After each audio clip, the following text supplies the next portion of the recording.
C'est Éric Zemmour, il rentre dans un musée, le directeur du musée qui vient le voir, il dit « Bonjour monsieur Zemmour », tu sais, il le reconnaît, il lui dit « Écoutez, je vais vous aider à faire cette visite ». Alors il marche avec Zemmour, et à un moment donné, monsieur Zemmour, il s'arrête devant un tableau et il dit « Oh là là, qu'est-ce que c'est dégueulasse ».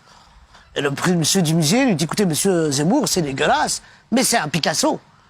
Alors il marche, il s'arrête devant un autre tableau, il dit « Alors ça, c'est répugnant ». Il dit « Écoutez monsieur Zemmour, c'est répugnant, mais c'est un Picasso ».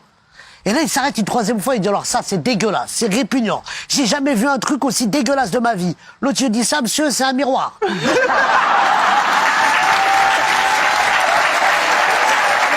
Je peux rester 8 heures à écouter Boudet raconter des blagues. Tiens, pour les élections comme ça, on ne dit pas on est pour un parti. C'est un autre parti, un mec, il arrive dans un village. Ah, t'en enchaînes une directe.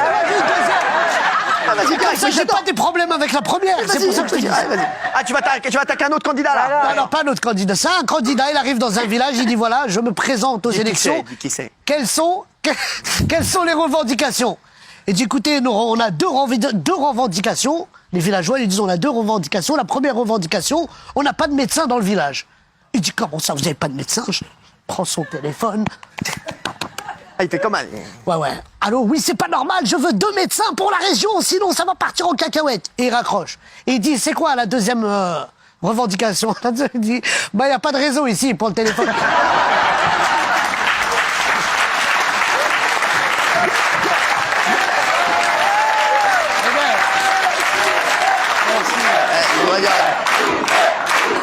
Je voudrais dire un petit truc. C'est que, Mais viens, on fait que des blagues, viens, on fait que des blagues. mais j'adorais, moi. Moi, j'adorais. Mon Boudère, tu veux que je te dise? Non, Il y a aussi, viens, on fait que des blagues. La même blague racontée par quelqu'un d'autre, c'est pas la même. Boudère, Ah, c'est passible de prison. Ah non, mais Tu sais, vous savez quoi, des fois je raconte des blagues sur les bègues, et j'ai rencontré plein de bègues, même qui m'écrivent, et qui me disent merci, parce que tu parles de nous et ça me fait du bien. Ah bah je vais vous raconter une blague sur un bègue qui marche avec son pote qui est pas bègue. Et il marche dans la rue, et là le bègue il dit à son pote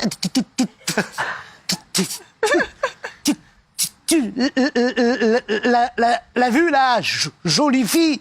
L'autre il dit oui, je l'ai vue. Il marche encore, il lui fait il dit oui, je l'ai vue. Il dit bah pourquoi t'as marché dedans?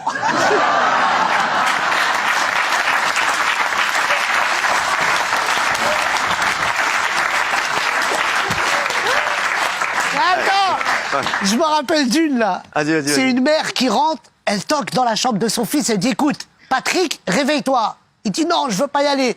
Il dit t'es obligé d'aller au lycée, réveille-toi Patrick. Elle dit non, je veux pas y aller, ils sont tous méchants là-bas. Elle dit écoute Patrick, t'es quand même le proviseur. Elle est magnifique.